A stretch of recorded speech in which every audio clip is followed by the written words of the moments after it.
Hey everyone, this is No Filter, and here is my review for 1979 Revolution Black Friday for the Nintendo Switch. The game is developed by Ink Stories and published by Wizrad, and it's going for around $15 after tax on the Nintendo eShop. The game is very similar to the Telltale series of adventure games like The Walking Dead or The Wolf Among Us, which is very cool. But the hook here is that this is based on historical events in Iran in 1978. The game follows the Iranian Revolution as you play a photojournalist and you're running through pretty much different events throughout the revolution, and you're taking photos throughout. And every photo you take throughout the game will also give you a historic snippet of that, of whatever you're taking a photo of. So basically, say you walk up and there is a bunch of protesters with signs. It will then show you an actual historic photo from back in 1979, and it will show you that photo and have a blurb about what was happening, why it was happening. And it's very cool to see a game like this that is interactive story as if you're in the Iranian Revolution yourself.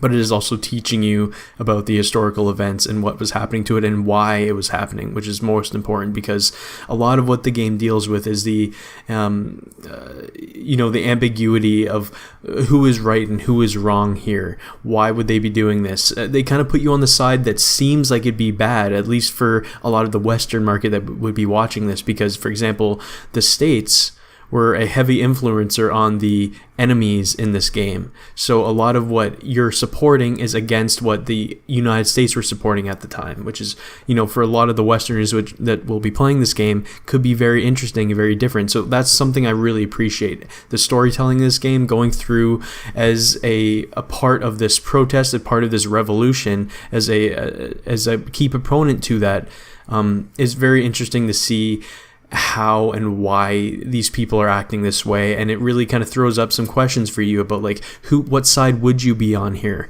and what side would your parents and your loved ones be on, because it's a very fine line between who you think would be right and who you think would be wrong. And I think it was very interesting and a very interesting story to tell, and not just tell but kind of play through and experience. So for the gameplay, it's not too crazy. The game is mainly about the storytelling aspect. It has a ton of cutscenes, which, by the way, are fully voice acted, which is amazing. Some fantastic performances here. These guys were either very involved with the whole development of this game, or they were just very intrigued by the story, because they had some really good performances here in the game. But the gameplay, basically, whenever it does come up to the gameplay, it will either be a screen where you're trying to take a photo of a certain spot or a certain area, and you have to basically just line up a trigger to find a perfect focus spot. And other than that, it would be a somewhat third-person view where you're walking around and finding these different camera spots as you progress through the story. There's a ton of cutscenes, fully voice acted, and relatively well animated too, so that keeps the game going, right? A lot of these games that you play, these adventure games like this, can have some really slow moments to it of puzzle solving, whereas this one, not so much. It's more you go through, you learn, you see different cutscenes, you move forward. That does lead to the game being a little bit brisk in its pace, which is fun. It keeps you intrigued. However, it does end relatively quickly, whereas this game was around, I'd say, 2 hours to complete, and it definitely leads you off with a little bit of a cliffhanger, and I definitely want to see a sequel. But it's definitely an interesting game in some aspects, gameplay wise, because it does have these fully 3D walkable segments where you're walking through this revolution as if you're actually experiencing, as you're part of the revolution, you know what I mean? And then it'll take you out to a flashback to where you're getting interrogated about what happened during this time. Again, it is an adventure game like this, so it is very, very story heavy.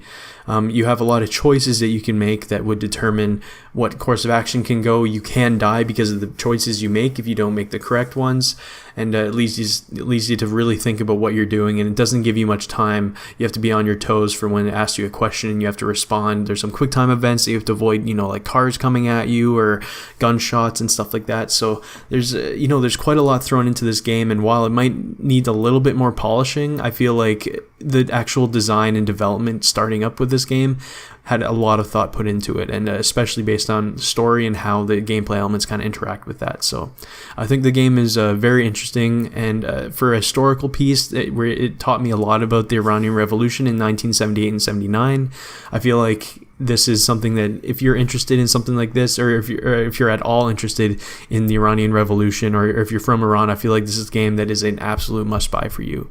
If you're just interested in other culture and some historical events, I think this is a pretty good pickup. It is a little bit short, so I might suggest waiting for a possible sale, but again, $15 isn't going to break the bank, and it was definitely an interesting ride to play through. So that is my review for 1979 Revolution Black Friday. Hope you guys enjoyed the video, and I will see you all next time.